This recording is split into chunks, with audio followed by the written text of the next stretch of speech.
And now we're going to talk about wellness. I think that's a good topic to start off with today with the time change. Wellness is essential for a good quality of life, but finding what works for you or where to start on your wellness journey can be challenging. That's right. Here to chat with us today, former immunologist turned mind-body wellness expert and best-selling author, Jaya Jaya Mira is with us. Myra, thanks so much for being here. Good to have you on Good Day.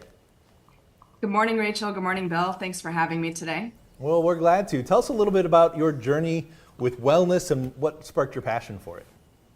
My journey for wellness has been a lifelong passion for me, but it became really instrumental. When I was in my mid-20s, I was diagnosed with really debilitating fibromyalgia that wrecked my life. And Western medicine was not able to do anything to make me better at that point. So I had to find natural ways to heal myself, which I did. And now I'm helping other people to live very happy, healthy, resilient lives and to understand just how to facilitate that with mind, body, and soul practices that make all of life better. And I know you have 5 different ways that you kind of use as a guiding tool, which I think kind of listed out very well for people. So kind of dive into that and what you've discovered with these 5 steps. Yeah, definitely. I think key to all of these is learning how to be intentional with what we do with our life and with our days. So much stuff can just kind of go on autopilot, and that's really debilitating for nourishing your mind, body, and soul. So when you're able to be intentional with your activities, especially like for us women who are the queens of multitasking, we are able to feel more happiness and joy with the things that we do. And happiness and joy actually is what helps to keep you even physically healthy and of course, more emotionally responsive and less reactive to situations. So there's a few things that I really like to facilitate this. First is by starting out with foods that help to boost your mood and well-being naturally.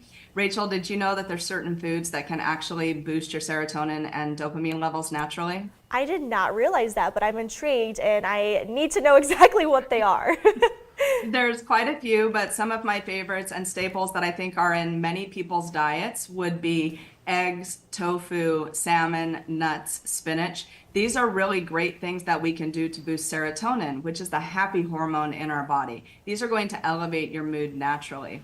Conversely, if you want to stay away from specific foods which might be harming your mental health and well-being, I would definitely cut back on the refined sugars and other inflammatory foods. Those things actually wreak a little bit of havoc with your mental and emotional well-being.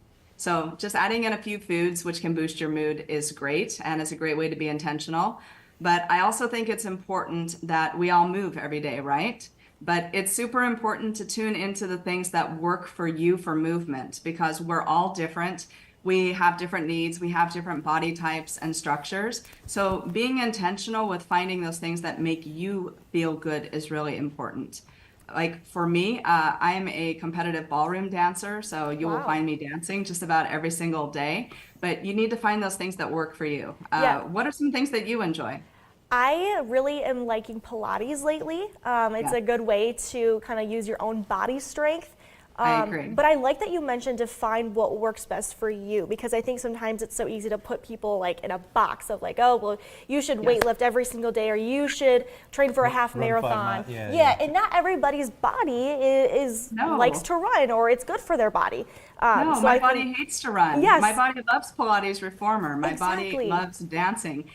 You try to get me on a treadmill or out running, it is never going to happen. I completely relate to that. And I also think it's important to listen to your body when it comes to that too, especially for women as well. Can you speak to that as well? Yes, absolutely. I think especially as women, because we're so tuned into our feelings, and that's one of our superpowers, right? But it's because our physiology, our hormones, everything is different between women and men. So if you're able to really tune in with your feelings, be intentional, find the things that work for you, you're going to nourish these pieces of you and down onto a physiological level that enable you to be, like I said, more responsive, less reactive, able to multitask more, able to do all of those things like which just keep us going. It is different for men and women. And I think us as women, we need to be like extra intentional with our activities and our energy.